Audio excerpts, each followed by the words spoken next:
Welcome to the Infernal Brotherhood of the Scruffy Looking Nerf Herders. This is a live YouTube vidcast by Star Wars fans for Star Wars fans. And today we're going to be continuing our episode review of The Bad Batch with Season 1, Episode 15, Return to Kamino.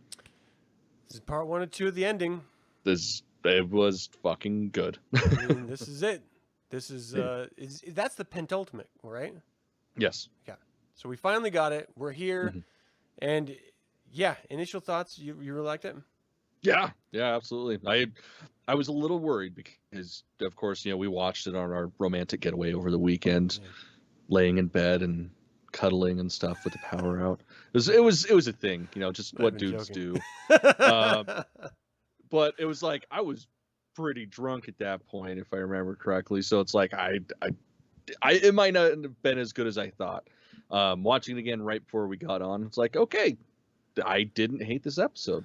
Fucking A. Yeah, the first time I watched it, I was not impressed at all. And I think really? Because I was like sort of out of it in many ways. This time I watched it today, just recently, and there's a lot in there to talk about. So I really, really enjoyed it this watch. So this was directed by Nathania Villanueva, written by Mitch Novets, and it was released on August 6th, this past Friday on Disney+. Let's do a little recap and talk. All right. So instead of being stuck where Hunter was stuck, they decided they're going to go to Kamino, which, as everybody's showing up and him and Hunter him and Crosshair are walking through, realize, oh, it's a decommissioned base now because there's nobody. There's no clones. There's no Kaminoans. Nothing. It's just imperially occupied. So that was fun to see. I have no idea where everybody's been evacuated to, but they're gone. And they start talking about how the clone troopers are being phased out. And, that's fun as well. Because, everybody wonders what the fuck happened to them. Yeah. They're gone. So I thought that was kind of a lame excuse. Yeah, I mean, they age faster than anyone else. So, they have this accelerated aging. So they already have a cap on how long they can be around. I mean, that is true. Just by, existence, except for Fett and Omega. So I never really thought it was a big question, I always just assumed, well, they died. Like, if they weren't killed in battle, they died of old age. That's just how they were programmed. Yeah. But it'd be weird to see them all die at the same time. Let's see a clone elderly home. Yeah, that's what I want to see. I mean, Rex got out of it. Yeah. A couple of his buddies got out of it. Had, nice beard and everything. So, yeah, I don't know. I mean, they were really old in Rebels. They were getting all white and cranky and telling people to get off their lawn. There's a lot of prune juice involved in that. Howl's Moving Castle. I just wondered, do they have like a cloning facility where they go put them down? When it's like, oh, they're not controlling their bowels very well anymore.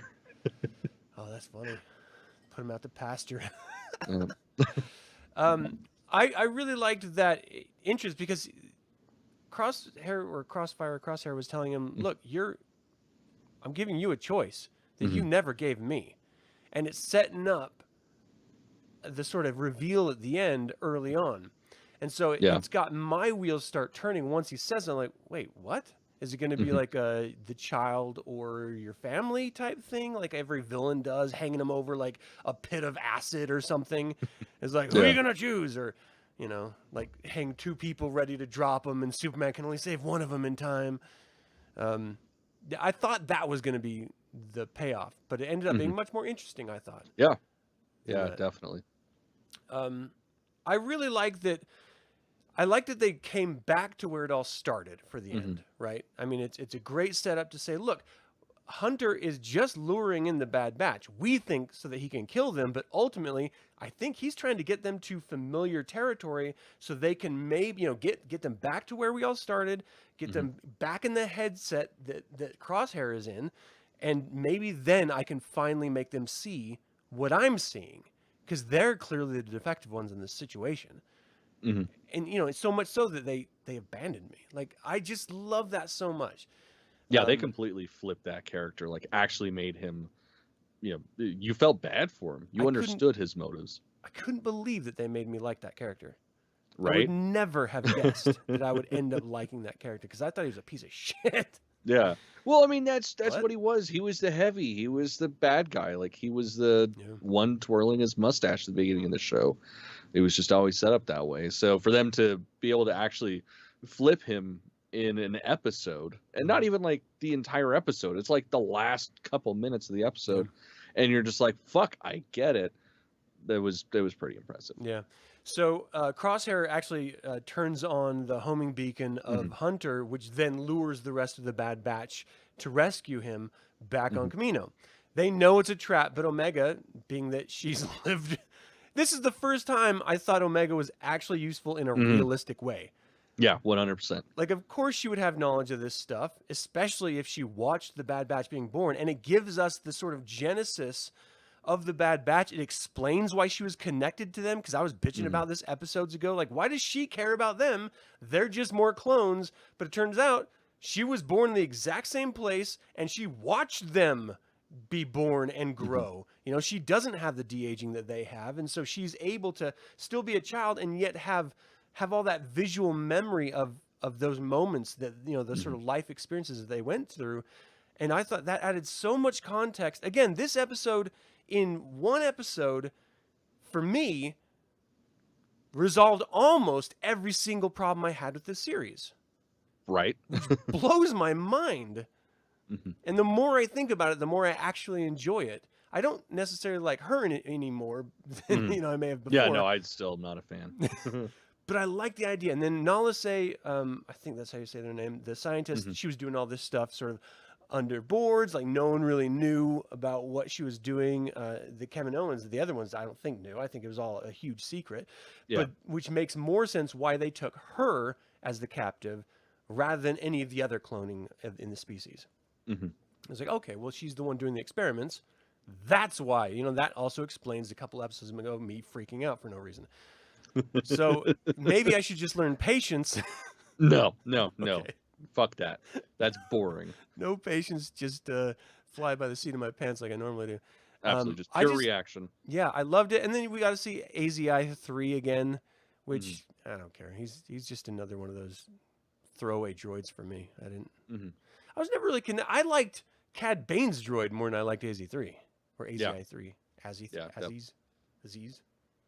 Agreed. I don't know. Is it Aziz because Aziz Ansari does his voice? Probably. That would be my guess. That would actually be really cool, but it would be more like, why'd you leave me? You know, like his like sort of whiny delivery on every line. Oh God, I would hate that. So ultimately they find out that the tracking beacon is in the training room, which again is just yet another clear sign that this is a setup. Yeah. What I didn't quite understand was, there's a lot that I don't understand that I'm going to start bitching about here soon, but I didn't quite understand why Crosshair's team suddenly out of nowhere distrusts him. Like, there was no setup. He was just like, you know, I'm taking care of it. I'm going to lure them in and we're going to take care of them. And then one of the ladies like leans over to the big bad Empire guy. I can't remember his name. Rampart. Is it Rampart? Yeah. Rampart. That sounds about right. She's like, I don't trust him anymore. And Rampart's like, oh, well, they may die together if it doesn't work out. You know, like, yeah. That was weird. Like, why don't you trust him? He's literally done, you know, in what we've seen, everything to kill these people and capture them. Why now? Are you questioning it? Now I get it later. He's your fucking commander. Yeah. It was just a strange thing. It was like an us versus them moment that was out of place for that moment. Yeah. And it wasn't paid off at all in the episode either, which was really strange. So she ends up being the one to go look for Omega, right? Well, that was afterwards. After she went to go look for Omega was when she was like, I don't trust him. And then that's when the whole shootout thing begins. Right. So this shootout thing is actually instigated by Omega and AZI-3 not knowing what they're doing with these control panels and just hitting like, I don't know, like death mode. I guess. Quake Arena generator. It was really strange. I feel like she should have been able to know which one. Like, was it activated by the wall coming out and hitting the clone trooper? Or not even the clone trooper, but the trooper? I have no idea. Or was she just like fucking Butterfingers all of a sudden? She can play a tactical chess game like a master, but when it comes time to activating a training control, she's just like, I don't know. Pretty much. And it's like, it's all the same technology that she's familiar with because she was born and raised there and is, a part of that shit. A little strange. Maybe they needed to power up. I mean, that was one of the problems with the, oh my God, I just forgot what the hell they're called. Oh, this Dark Trooper? Yeah, Dark Troopers. There we go. Like, that was one of the biggest problems with the Dark Troopers was just, how long they took to load up. So it's like, I almost forgive it for taking so fucking long, but at the same time, like, wouldn't you just hit like one control and then it starts all of them? Yeah, I don't know. Whatever. The whole thing was a little strange. Anyway, yeah. They're up top, and we get to see the enemy of my enemy moment when, Hunter is talking across. They're like, we can't trust you. What the hell? And he's like, look, come back. And we get the Empire Strikes Back moment. Join me, and we can do what we've always done. We can be soldiers again. And this is what struck me so fucking personally, is that in my time in the military, I met people who were lifers, and there was no moral good and bad. There was, I'm going to follow the duties of my commanders, and then if you don't, you're punished. Like, that is your morality. It's following orders or not. It's not, is it a good decision or is it a bad decision? And so seeing this character convey, like, look, you're telling me all about this inhibitor chip. I don't even have it anymore. This is who I am. I'm following orders. This is what I was literally created to do. So you going against it, you're the problem here, not me. And Star Wars has always relied really heavily on from a certain point of view. And this is the first time that this episode actually is, or not this episode, but this series is giving us a taste of that. And it's done in such a brilliant way where he's like, look, you left me. When I needed you most, when I couldn't control it because I still had the inhibitor chip, you didn't even try to rescue me. You abandoned me.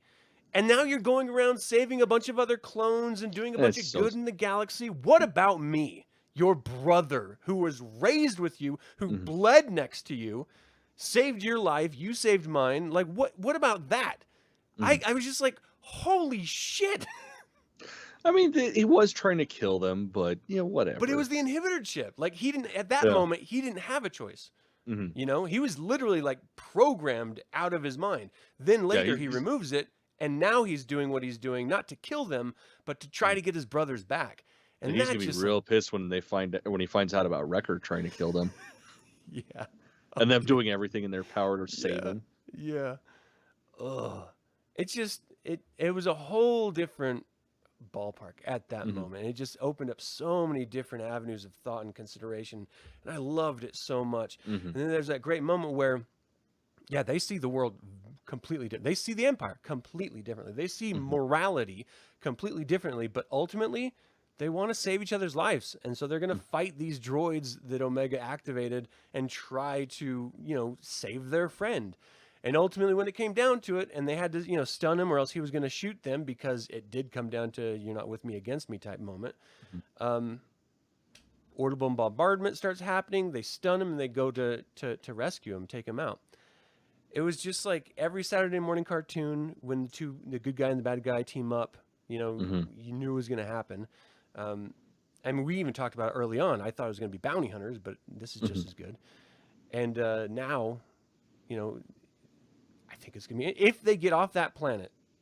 So, I'm sorry. So Rampart gets the order from Tarkin, which was a great moment, to commence bombardment and finish off Kamino altogether, just destroy the city.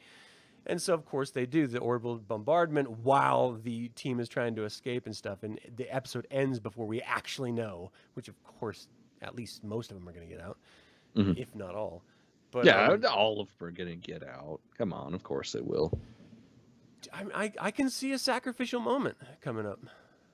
As like the finale, I could see like Hunter doing save Crosshair. I was the leader. I was the one that left him. We have a split second to get everyone on there. One person has to stay behind, save Crosshair. I kind of feel like that could happen. Yeah, I mean, I guess it's definitely something we've seen before time and time again with Star Wars, but I don't know. I would find it I mean, it'd definitely be bold of them to do it in the first season, but I don't know. Yeah, yeah, because it took like 4 seasons for Star Wars Rebels to kill off one of Hmm. the main guys. Yeah, and it was the end of the fucking series. Yeah, yeah. So maybe they won't. Maybe they're following a bit closer of a template for that. Mhm. Um, but as far as like other like story beats, did we miss anything? Was that? No, that was pretty much it. It was just the inner turmoil of the two of those characters trying to get the other one to understand, like, fuck, come on, this is why I'm doing this. Like, why can't you see this? Yeah. Like, that was pretty much the bulk of the show. What was your favorite moment of this? Definitely, and so it's kind of not my favorite moment, but kind of my favorite moment. Like, it's hard because I don't know where I stand. Like the whole reveal that fuck, dude, I don't have a chip anymore. I haven't had it for a while. It's like, that's like, oh my god, he's totally fucking cool as shit. He's been doing this to get them. It's a long game, but whatever. But then it's like, well, maybe he's just fucking with them and he doesn't do it. So it's like, I like it because that adds a whole other layer of story that we haven't gotten to this. Yeah. But of course, upon the second watch, and then paying attention to Hunter checking out this backside of his head being blown up, like looking for the scar, it made me question. It's like, shit, maybe he's just fucking with him. I don't know if he actually did it or not. But at first, that was my favorite part. Yeah. That was my favorite part too, because we got that total perspective shift, which just, I think, made the episode. If they renege that by saying that no, he still has his chip, haha, I'm gonna throw away my TV. I'm just gonna break my TV. That's fair. I'm gonna come over and I'm gonna kick it too. We'll Not just my treat TV. it like I an like my Office TV. Space episode and just like stomp it, hit it with a bat. That sounds great. Because that's bullshit storytelling if they renege on that. They just gave us the juiciest piece of the Nerf. Sounds weird when you say it out of context, but the Nerf beast. Nerf steak? Yeah, the filet mignon of Nerf steaks. And to then like rip it back before we can sink our teeth into its succulent flesh. I'm going to be pissed. Same. It's like this episode, like you were saying at the beginning, it pretty much got rid of a good amount of bitch fit that we've had throughout the entire season. Yeah. So yeah, that would be some really shitty storytelling. Do you think so you're pretty sure that they're gonna all get off planet? Yeah, I would be very surprised if they did. Like, I would imagine I'm like 70-30 on it. If somebody was to stay, it's going to be the Presto Changeo Deathbed Repentance Crosshair. He would be the one sacrificing. I'll sacrifice myself for you, brothers. But I don't know if they would do that necessarily. That'd be a moment. I mean, he's stunned right now, but how long does that last? And how long are they going to have to be dragging him around before they can find the ship off?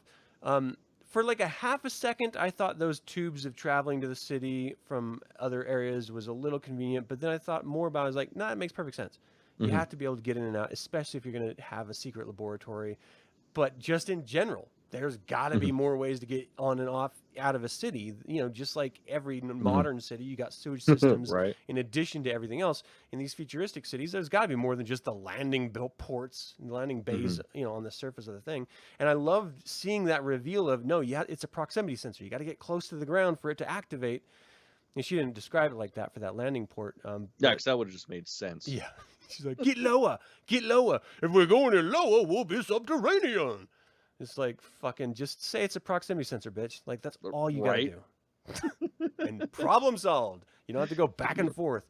But either way, I didn't mind it at all. I thought I liked that idea. It gave me a tiny hint of a BioShock vibe, which actually made me like it more. Yeah, definitely. Which I really appreciate. Now I want and plus Jedi Fallen Order. The end of that, it gave me little feels of that running through the, when it was like in the water and stuff. I want another, Clone Wars gave us underwater stuff. I want some more underwater stuff now after seeing that. I would not complain. It's kind of cool with I don't know where I was going with that, but anyway, what's your least favorite moment? It's still Omega. I can't stand. She was. I'll give her this much. She was mostly useful this episode, and Yeah. I mean, it was nice getting that a little bit of backstory with her, like why she's so connected to him. Yeah. But God, why did they still have to do the goofy, stupid, like, oh, I'm the moral compass shit? Yeah. Like, we don't need that. That We're was at the very end of Mickey this Mouse, by the way. season. We already know that. Yeah. Yeah. I think she's always my least favorite part of everything. No, I'm struggling with this idea of, did they do this and is it going to be honest because they're trying to put a Band-Aid on the series so far, or was this planned all along and they're like, no, we want to have this great perspective moment. We're not trying to Band-Aid this group back together for season 2. You know, and that's I struggle with the thought of it because the entire season. Like, he has been hunting them, but then he hasn't been hunting them. Then he had to get permission to hunt them, and then he went and found them and almost killed them. And then, you know, he's like off doing something else, and there's a bunch of bounty hunters after them. And then finally he captures them, and he's like, no, I was trying to save you the whole time. I've had my chip out of my head. Okay, well, what point did you have your chip out? At what point were you actually searching for us? And why did it take so long? Like, what the... This is where I start to dislike the episode. It doesn't make any doggone sense that he didn't have his chip, and yet it took him so long to try to find them. Like, you could have just engineered any... First of all, you could have just hired a bounty hunter because they found him twice. Like, if you don't know where they are, your people have already done the work. You know, they've done the legwork. You just have to follow the damn clues, or just hire one of them to take you to them. But second of all, if you were just trying to do that, why don't you just reach out and be like, hey, bitches, what the fuck, yo? Like, I thought we were brothers. You know, send them an email. A private message on your social media network, Kamino Friends Plus or something. Yeah. Like, that doesn't make sense to me. Why he would be so hurt and wounded that he would want to kill them for abandoning him, and yet not once try to reach out. He was bitter. He was bitter. I just feel like once you realize the inhibitor chip's the problem, and you go through the pain of taking it out, and then you go through the process of understanding, okay, well, this is my life.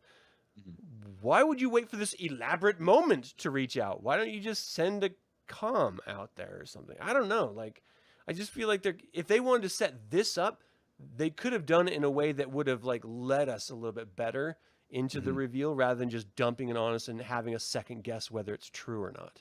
Yeah. I don't know. Sorry, I didn't. Yeah, it's almost like they don't have a solid plan of what they're doing before they do it. Disney? No. I know, right? That's so surprising. Not Disney. Yeah, so that's my least favorite. I don't know. Sometimes it seems a little too convenient. And so, is it real? And then if it is real, why? And we're going to talk about this in a second with the Emperor, but they're doing all this sort of math to make logical sense of what came before, rather than just having it be logical from the beginning. You know, which then, of course, implies there would be a point. There would be a narrative that they were going through, not just doing this episode by episode. And then finally someone's like, oh, shit, we're on the last episode. We need to have a conclusion. You know? Right. We need to jump to conclusions. Yes, that's what it fucking feels like. Ridiculous. Hey, I mean, maybe that's what the writer's room is. It's that math. All right, everyone, come on. It's your turn to jump to conclusions for Star Wars. Frank did a great job with the whole Emperor thing. That was a great Band-Aid. Thanks, Frank. Let's see what we can do with the Bad Batch here. Go ahead and jump. So dumb. Right. Fuck. I'd believe it. Yeah, and it's just like the most ridiculous. It's just like one-word answers that they have to jump to try. It's like clone, or it's like perspective, or hope. You know, just like these stupid things. Like, okay, let's workshop. Well, you definitely can't forget Spark. Yeah. I mean, that was the only through line of that entire fucking new series or new trilogy. We're the spark that burns the hope that burn. Fuck them. Whatever. Yeah, I don't and know then what like, it is, but yeah. Yeah. I don't want to open that door. Yeah. Okay, so this is the penultimate. That means this week is the finale. So what are you expecting? What are you hoping for this? That's the hard thing about this. It's like there's all kinds of shit that I hope happens. Like I'd love to see Cad Bane show up and just fucking whoop all their asses just cuz. But I mean, fuck, like none of this season hasn't made any sense really. There's been no actual through line at all. Yeah. I don't know what to expect. I mean, they're going to get off Kamino. That's a given. I mean, maybe they meet up with Rex. Maybe they meet up with Saw. Maybe they drown, but we're not that lucky because there's season 2 coming. I don't know. I really don't know. What if? Here's my hope for the future for next episode. Like the final moments, Omega's gonna get shot and killed. Oh my god! And that's gonna make the Bad Batch unite together in that final moment where Crosshair is just like, oh, you know, with her gone, I kind of like you guys again. She was the problem. She was the Yoko Ono of the Beatles. Let's get back together. Let's do this. And you know, John Lennon, Hunter is just like, all right, well, imagine all the people, you know, without religion. It's not hard if you try. And we all get together.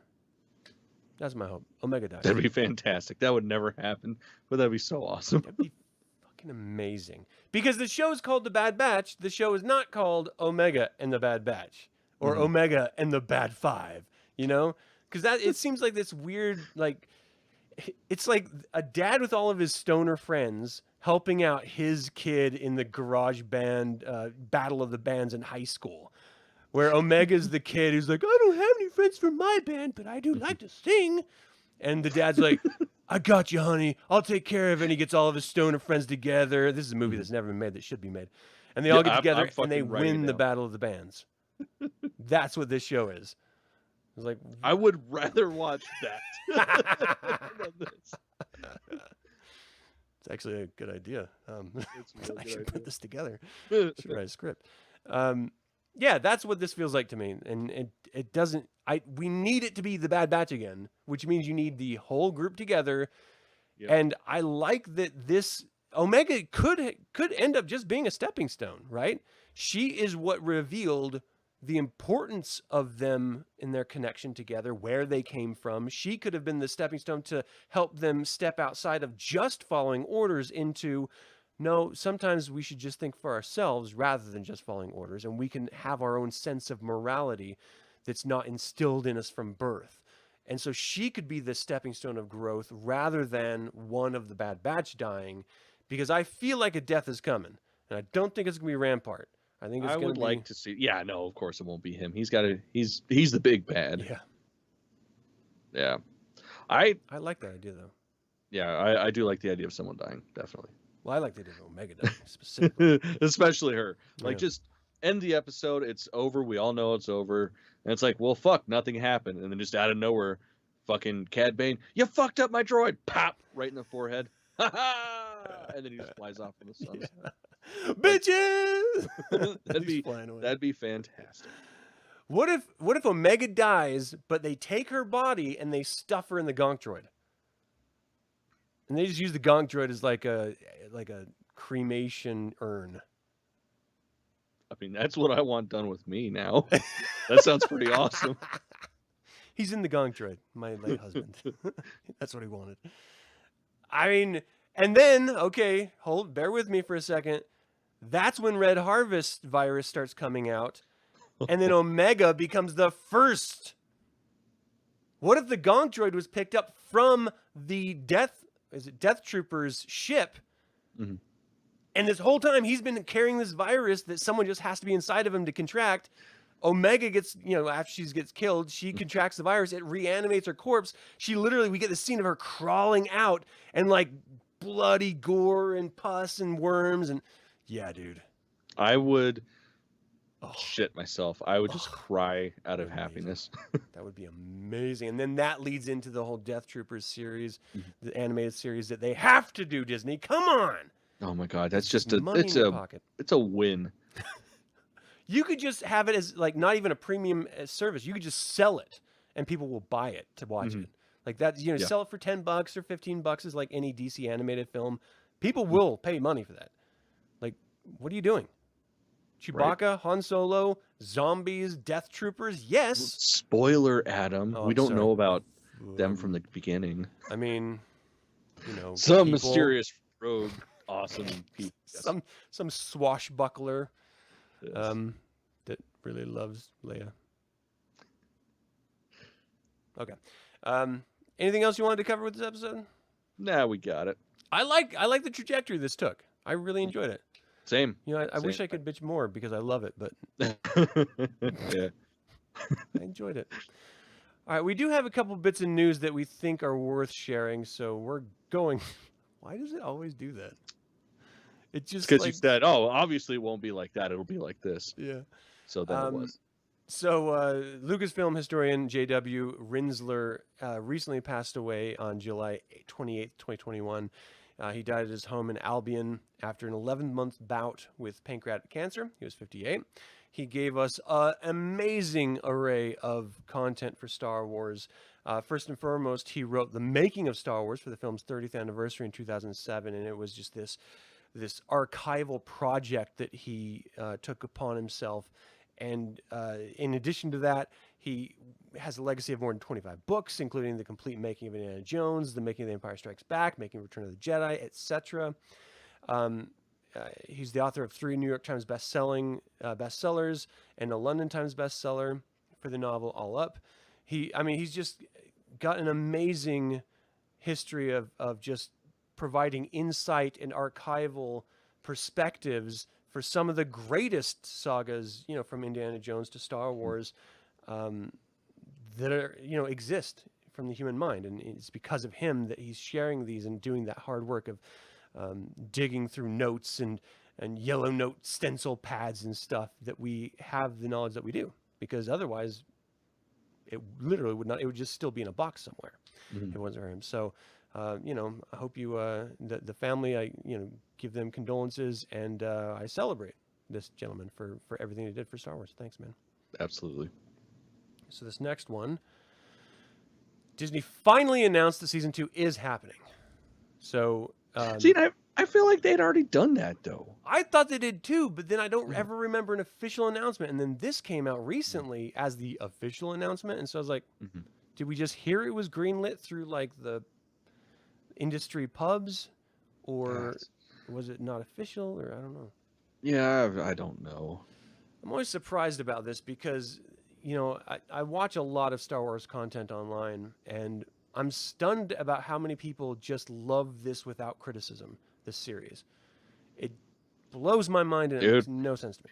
I know people that adore this show and refuse to watch the Clone Wars because it's stupid. And it's really? Like, yeah. And it's like, I can't even fathom that. Exactly. Yeah, I don't get it. Okay. That's weird. Mm. Yeah, but in either case, it's officially out, and we see that Omega's there, so she's not dead. Yeah, but this also looks like the beginning of the first season. Because, I mean, Crosshair's in his gear. She's still got the dumb little head dangly thing from the Kamino and whatever. She stole that from Neverending Story. Yeah. I mean, to be fair. Yeah. Totally ripped that off. She just needs heavy eye makeup. And it'll be that princess. Yeah. All right. I'm excited to see where it goes. I really do want to see them sort of go about and, you know, help the other clones, and then ultimately see where the clones are going to end up. I wouldn't mind seeing a bit of Saw Gerrera engagement, even if there's some sort of loose connective tissue with Cassian Andor that's upcoming. That would be cool too. So yeah, I don't know. I haven't really thought about it until now, but has it bothered you that we haven't had any Jedi Force, anything like that? No, not really. Yeah, I mean, we did at the beginning. Do we? Yeah. What do you mean the beginning? At the very first episode of this series. Oh, with the 2 Jedi dying, yeah. Yeah, well, and then fucking Kanan, you know, bouncing out. Right. Yeah, I don't know. I just feel like I don't know. I'd like a tasty taste. That's all. It makes sense to me because it's, you know, literally post Order 66. Right. So I understand why we're not seeing anybody. Like, a lot of them died, and the smart ones went into hiding. So the Do fact you that we think haven't really Rex is helping some of the ones that went into hiding? I'd be surprised if he And wasn't. that's why he was all like, So it never explained that other clone trooper that was arrested a couple episodes back for helping them off of that Twi'lek world. Oh, I just assumed they killed him. Oh, I thought they arrested him. But my point of this is that is the duration of the inhibitor chip, is it constant, or does it actually fade and just doesn't work as well in some troopers as others? Because we do see troopers, regular troopers, acting independently now. So I kind of wonder if that inhibitor chip was just like a temporary, like, I need to seize all the focus that I can in in these weeks or months or whatever to do this, and then afterwards the chip doesn't really need to be there anymore because we're already planning on phasing them out anyway. Yeah, So yeah, I do. I wonder about that myself. Like, I don't think we'll ever get that explanation, but yeah, definitely curious. Someone will write a fucking Band-Aid note about it and post it on StarWars.com. Right. In like 2 years. Speaking of that. Yeah, speaking of that. The Band-Aid. God. I just, not even this felt. Did you end up reading this? Yeah, I read it. This really bothers me because it gives us a narrative of everything that could have been and then what ended up being. Rather than being this was all planned from the beginning. This was his contingency plan. It involved step A and B and C and D and blah, blah, blah. As soon as you get to the cloning bodies part, it still falls apart because it doesn't make any sense. Was his essence in Snoke? Why did he have a Snoke if he had his sons? The clone sons of his that ended up having Rey. Like, it does. That part of it is just so fucking like just Band-Aid over, and it needs stitches. The thing I hated about it, like specifically this article, was they were listing this person as like, this is the person that keeps Star Wars together. It's like, no, motherfucker. There was a group of like 12 people back in the day that did it. Yeah, some random person that had nothing to do with Star Wars prior to fucking Disney doesn't know how to keep the galaxy together. Yeah. I mean, they describe her as a member of the story group. No, so she's one of the X amount of story group members. I don't even know how many people they have now. Well, they're all assholes anyways, so fuck them. The ones that are freaking vocal certainly are, which blows my mind. But it's not good enough to me. Like, it's too little, too late. Like, you should have had this out when the movie was out. Yeah. I mean, and it should have been clarified in the film so that there wouldn't need to be an article written about it later. And what's the point of writing this article? Is it to try to shine light on it, or is it to try to bridge a gap? Like, I feel like everything that Disney has done since that sequel trilogy has been to try to fix what they did with the sequel trilogy. Right. And it doesn't make sense either, too, because like they're not sticking with their own stories and shit. Yeah. And like they keep saying, oh, we're never going back to this. The Skywalker saga is done and over with.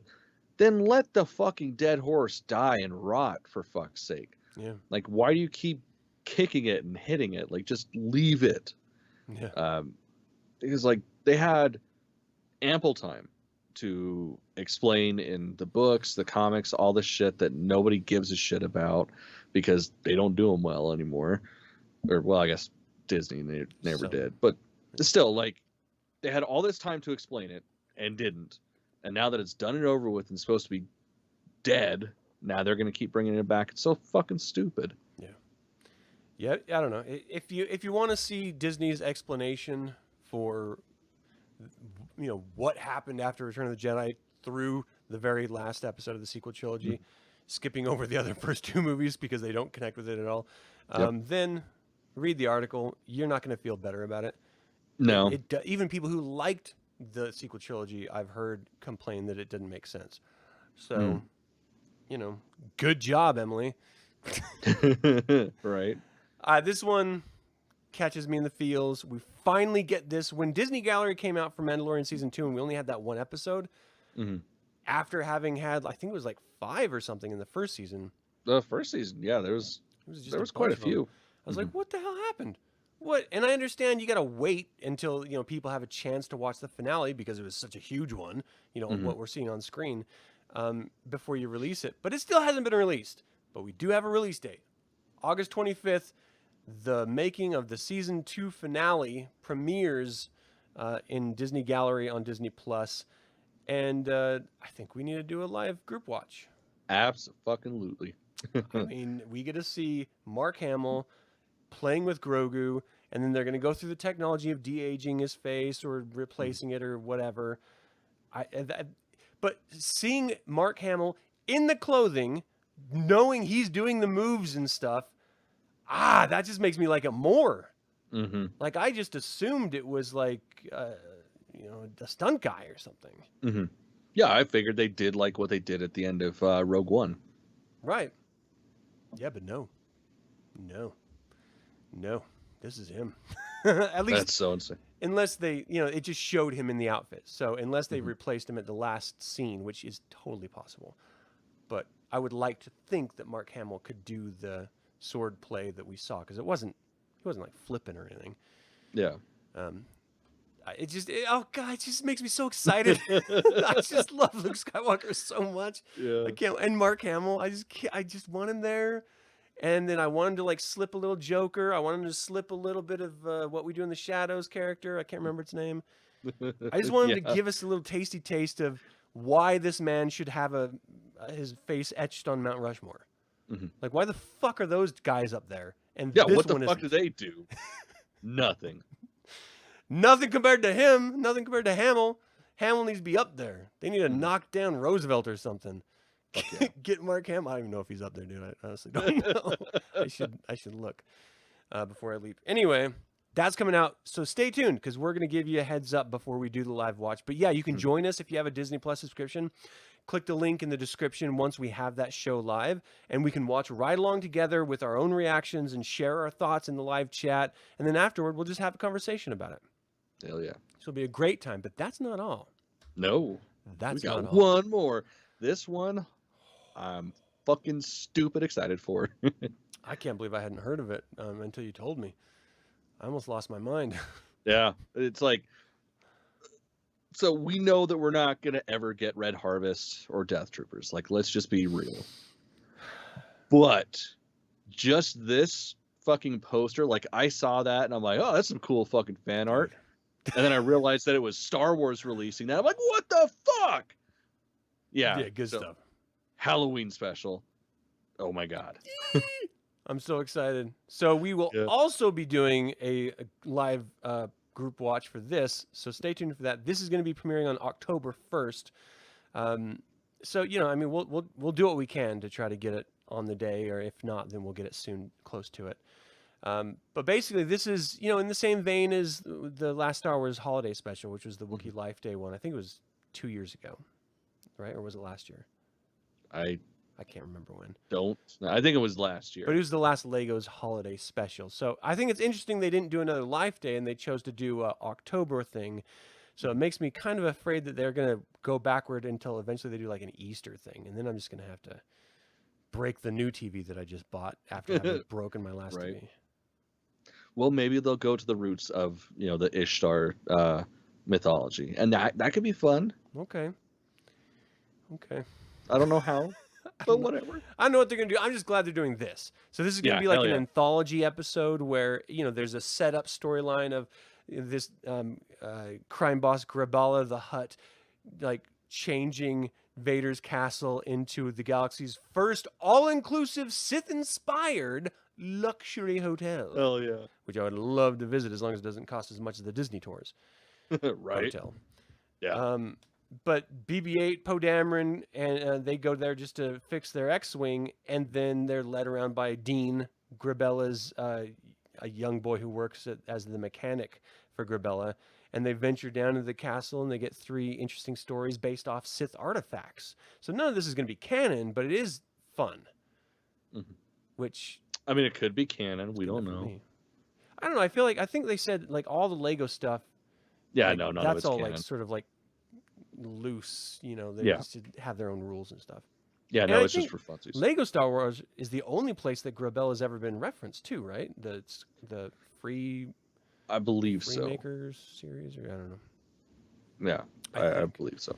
But anyway, it doesn't matter. I could always use another hut in my life. I like Mhm. huts. They're good people. Yeah. And that's all we have for this episode. All we have for this almost hour-long episode. Sorry, guys. We Oh. wish we had more.